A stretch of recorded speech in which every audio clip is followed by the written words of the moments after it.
Hi, Dr. Zeman. Hi. Very nice to see you. Good to see you as well. You are an old friend of the Miras.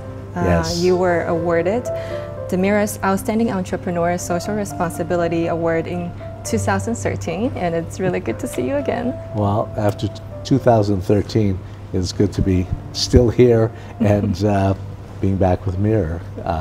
It's been a long time, and yeah, Mirror does a lot of good work, and so I think it's a really good publication.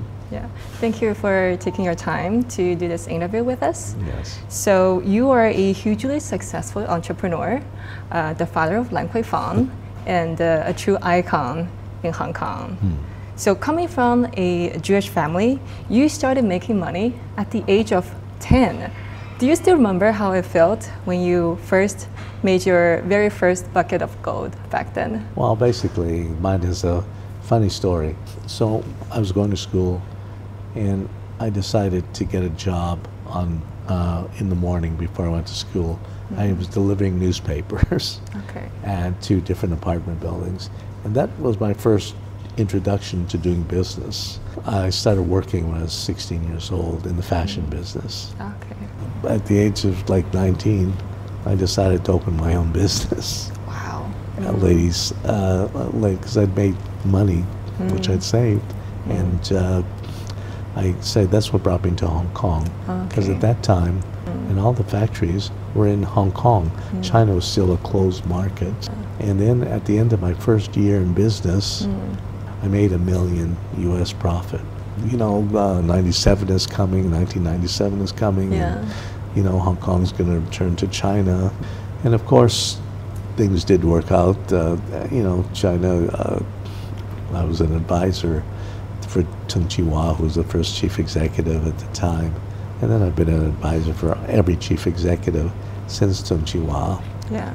And then, of course, Tung Chee-hwa asked me to be the head of chairman of Ocean Park. Disney at the time was coming to Hong Kong. Ocean Park was losing money. He called me 6 times. Then I figured the 6 times I'll give him face. I said, let me go and look at the park and see. And when I went to the park, I always say, I look at things not for what they are. I look at things for what they could be. So I always look beyond. Yeah. And so I think, you know, and most famous people like Ma Yun, Steve Jobs, all the famous people, they see things that average people don't see. Yeah. Somehow, I saw that Ocean Park could be, although it was falling apart, it really had the potential to be something very, very special. It's exactly, so I took the job because he had no one else. Yeah. And I really started to do very, very well together. You know, I hired a top manager, and Ocean Park had generational value. Young people grew up with Ocean Park. Parents grew up with Ocean Park. Grandparents grew up with Ocean Park. So for me, I thought to myself, wow, it's a very special meaning to Hong Kong. And so at that time, but I needed management, like who knew something about theme parks.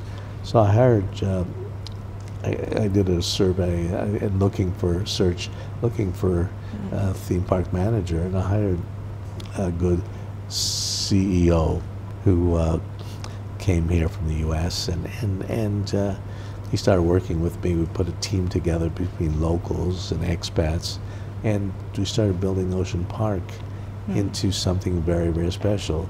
The problem was we didn't have money, so I had to think, how can I do things with this park not having money?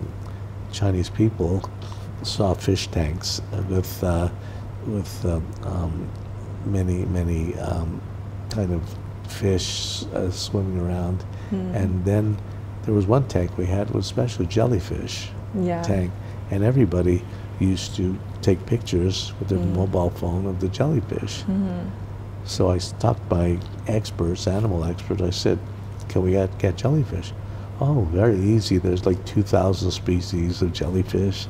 And I said, because I realized Chinese love jellyfish. So I said, okay, they're not expensive. Let's get some jellyfish. And we did a jellyfish attraction. All of a sudden, it was a huge hit. And then for the opening attraction, I asked my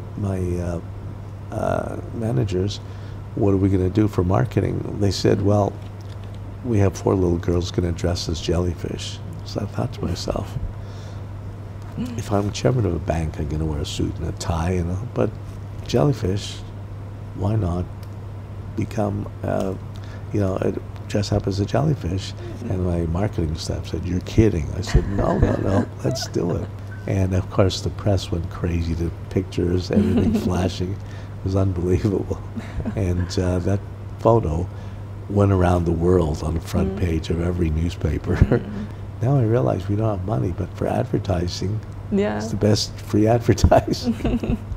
And so that's why I got into the habit, and the press loved it, and every time we did an event, I would dress up in different crazy costumes. We rebuilt the park, and it was just became, we won, after 6 years, we won the Applause Award for theme parks, like the Academy Awards, #1 in the world. First time we beat Disney. And for 13 years in a row, while I was chairman, I beat Disney in profit, in attendance. Every year I killed them. It never happened before for a local theme park to beat Disney, but I managed to do it. Wow. Okay, so this is the end of the interview. Thank you so much for speaking with us. You've been a real icon and true inspiration to us, and really a real enlightenment.